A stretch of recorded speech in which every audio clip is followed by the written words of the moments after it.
ജനക്ഷേമവും അടിസ്ഥാന വികസനവും ലക്ഷ്യമാക്കി മലപ്പുറം ജില്ലാ പഞ്ചായത്ത് 2026-27 സാമ്പത്തിക വർഷത്തേക്കുള്ള ബജറ്റ് അവതരിപ്പിച്ചു. 202.45 കോടി രൂപ വരവും 192.64 കോടി രൂപ ചെലവും 46.14 കോടി രൂപ നീക്കിയിരിപ്പും പ്രതീക്ഷിക്കുന്ന ബജറ്റാണ് vice president advocate A P Smiji അവതരിപ്പിച്ചത്. സാമൂഹ്യക്ഷേമം, ആരോഗ്യരംഗം, വിദ്യാഭ്യാസം, കാർഷികം, വ്യവസായം, കുടിവെള്ളം, അടിസ്ഥാന സൗകര്യ വികസനം തുടങ്ങിയ മേഖലകൾക്ക് പ്രത്യേക പരിഗണന നൽകുന്നതാണ് ബജറ്റ്. ജനക്ഷേമവും അടിസ്ഥാന വികസനവും ലക്ഷ്യമാക്കി മലപ്പുറം ജില്ലാ പഞ്ചായത്ത് 2026-27 സാമ്പത്തിക വർഷത്തേക്കുള്ള ബജറ്റ് അവതരിപ്പിച്ചു.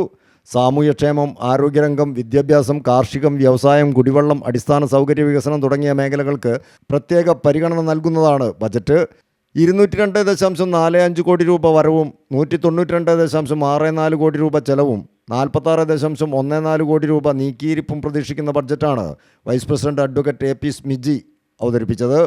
ആരോഗ്യമേഖലയിലെ ഇടപെടലുകൾ ശക്തിപ്പെടുത്തുന്നതിൻ്റെ ഭാഗമായി ജില്ലാ പഞ്ചായത്തിൻ്റെ നേതൃത്വത്തിൽ ക്യാൻസർ ആശുപത്രി സ്ഥാപിക്കും. കിഡ്നി വെൽഫെയർ സൊസൈറ്റിയുടെ പ്രവർത്തനം പുനരാരംഭിക്കും.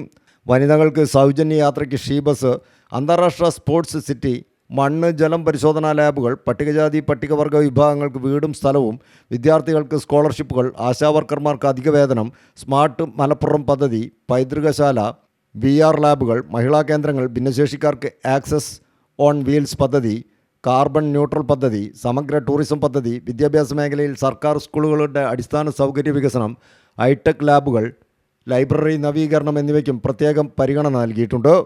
സ്ത്രീ ശാക്തീകരണ പദ്ധതികൾ, സ്വയം തൊഴിൽ പദ്ധതികൾ, ഭിന്നശേഷിക്കാർക്കും വയോജനങ്ങൾക്കും പ്രത്യേക ക്ഷേമ പദ്ധതികൾ എന്നിവയും ബജറ്റിൽ ഉൾപ്പെടുത്തിയിട്ടുണ്ട്. ജില്ലാ പഞ്ചായത്ത് പ്രസിഡന്റ് PA ജബ്ബാർ ഹാജി ചടങ്ങിൽ അധ്യക്ഷനായി. സ്ഥിരം സമിതി അധ്യക്ഷരായ ഷാഹിനാൻ നിയാസി, PK അസ്ലു, ആലിപ്പറ്റ ജമീല, KT അജ്മൽ, അംഗങ്ങളായ Vettamalikoya, KT Ashraf, NA Kareem, secretary PM Rajeev, finance officer M Muhammad Basheer തുടങ്ങിയവർ ചർച്ചയിൽ പങ്കെടുത്തു. News bureau, Vazhakkad.